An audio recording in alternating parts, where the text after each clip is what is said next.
www.islamicwaves.com. مجھے خیال آ رہا تھا توہین رسالت پر کتنے جلوس نکلے، یہ ایک ایمان کا مظہر ہے، اگرچہ اس کو سیاسی لوگوں نے اس کا نفع اٹھا لیا، توڑ پھوڑ جلاؤ گھیراؤ، یہ تو کوئی ناموس رسالت کا تقاضا نہیں ہے، یہ تو شرانگیزی ہے، یہ تو شورش پسندی ہے، اپنے ہی گھروں کو آگ لگا دینا، غریب لوگوں کو موٹر سائیکل جلا دینا، بسوں کو آگ لگا دینا، یہ تو سیاسی لوگوں کے حق وہ ہاتھ میں آ گیا، لوگوں کا جذبہ، نوجوانوں کا جذبہ۔ لیکن میرے بھائیوں اذان پہ 95 لوگ نماز پڑھنے نہیں آتے، یہ گستاخی رسول نہیں ہو رہی؟ میرے نبی نے 23 برس عمل سے دکھایا، قول سے دکھایا، جعلت قرۃ عینی فی الصلاۃ، میری آنکھوں کی ٹھنڈک ہے نماز، آنکھوں کی ٹھنڈک، جعلت قرۃ عینی، میری آنکھوں کی ٹھنڈک ہے نماز۔ یا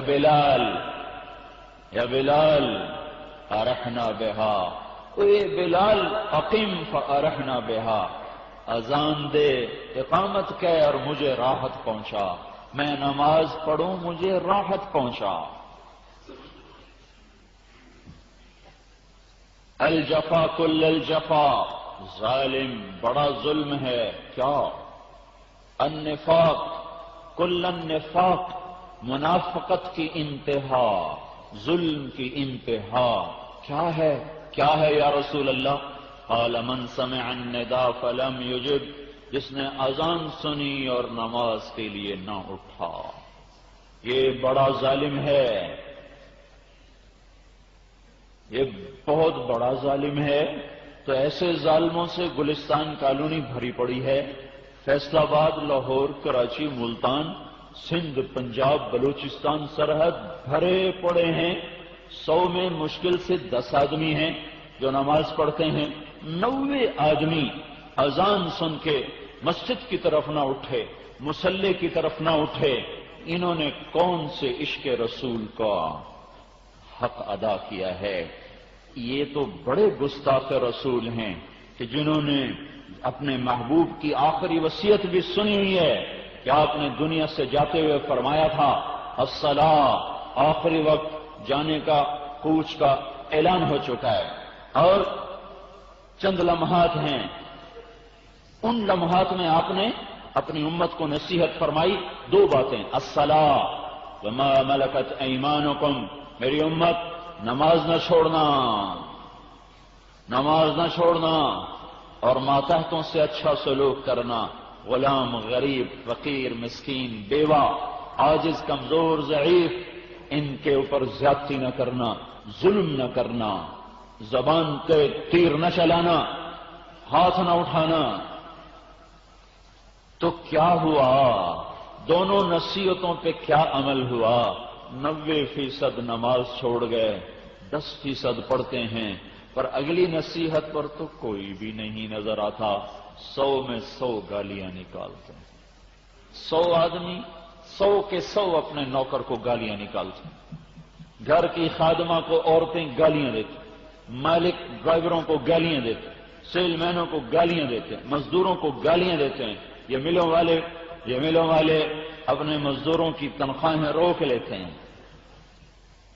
یہ ظلم و ستم، ظلم پیہم، 2 نصیحتیں، دونوں کو تار تار کر دیا۔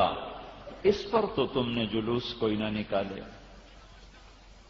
اس پر تو کوئی بھی سیاسی لیڈر کو پریشانی نہ ہوئی، نہ کسی دینی لیڈر کو پریشانی ہوئی کہ سارا ہے مرد و عورت سارے کا سارا آوائی دوسری نصیحت کو ٹھکرا چکا ہے، ہر طاقتور کمزور کو گالی دے رہا ہے، ہر مالک مزدور کو گالی دے رہا ہے۔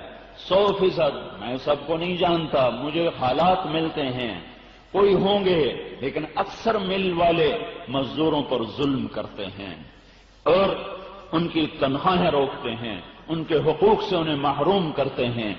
یہ کون سا عشق رسول ہے؟ یہ کون سی عاشقی ہے؟ آپ نے کہا زکات دو، قرآن بولا زکات دو، قرآن میں 10 دفعہ اقیم الصلاۃ و آتوا الزکاۃ اکٹھا آیا ہے، اقیم الصلاۃ و آتوا الزکاۃ 10 دفعہ اکٹھا آیا ہے، اور 82 دفعہ زکات کا ذکر قرآن میں اللہ تعالیٰ نے فرمایا، 82 دفعہ۔ 100 میں ایک آدمی مشکل سے زکات دینے والا ہے، 100 میں ایک بھی نہیں ہے، کوئی 1000 میں جا کر ایک آدمی ہے جو زکات دیتا ہے، 999 اپنے پیٹ میں ڈالتے ہیں، جو اللہ دیتا ہے سارا اندر۔ یہ سب گستاخی نہیں تو اور کیا ہے؟ میرے اللہ نے کہا عورت سے چھپ جا، اپنے وجود کو چھپا، وہ زینت بن کے باہر آئی۔ یہ کون سا عشق رسول ہے؟ کیا یہ گستاخی نہیں ہے؟ ایک ایک حکم دیکھو، میں تو ایک ایک بتا رہا ہوں۔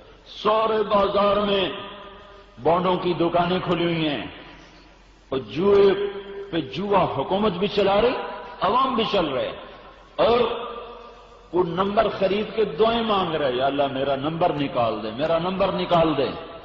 کون سا عشق رسول ہے؟ موسیقی کی محفلیں، ننگے ناچ سکرین پر، ماؤں کو ذلیل و خوار کیا، باپ کا گریبان پکڑا، دفتر میں بیٹھنے والا افسر بددیانت ہو گیا، عدل لینے کے لیے بھی مظلوم کو گھر بیچنا پڑے۔ وہ ملک کیسے قائم ہے؟ وہ امت کیسے قائم ہے جہاں وکیل جھوٹا کیس لینے کے لیے تیار ہو؟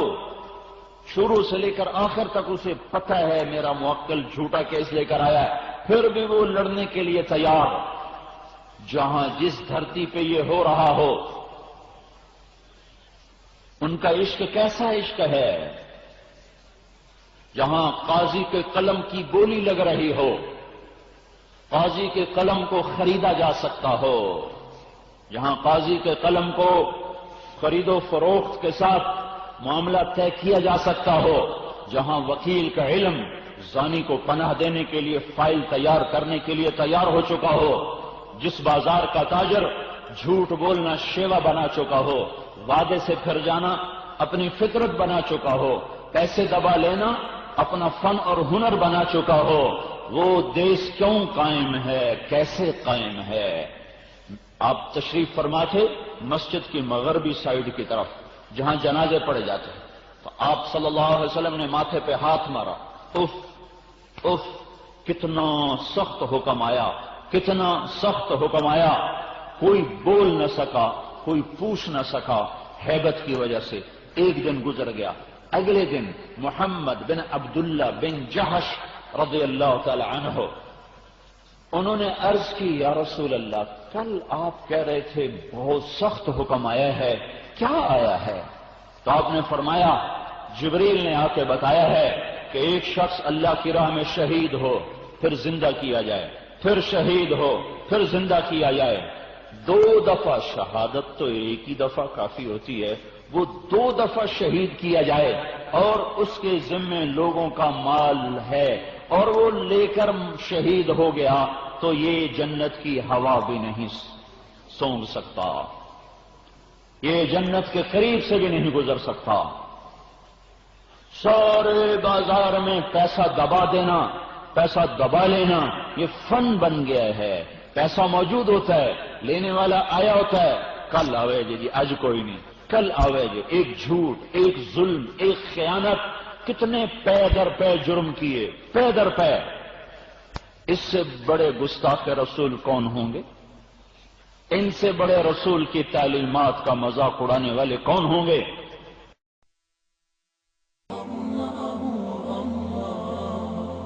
www.islamicwaves.com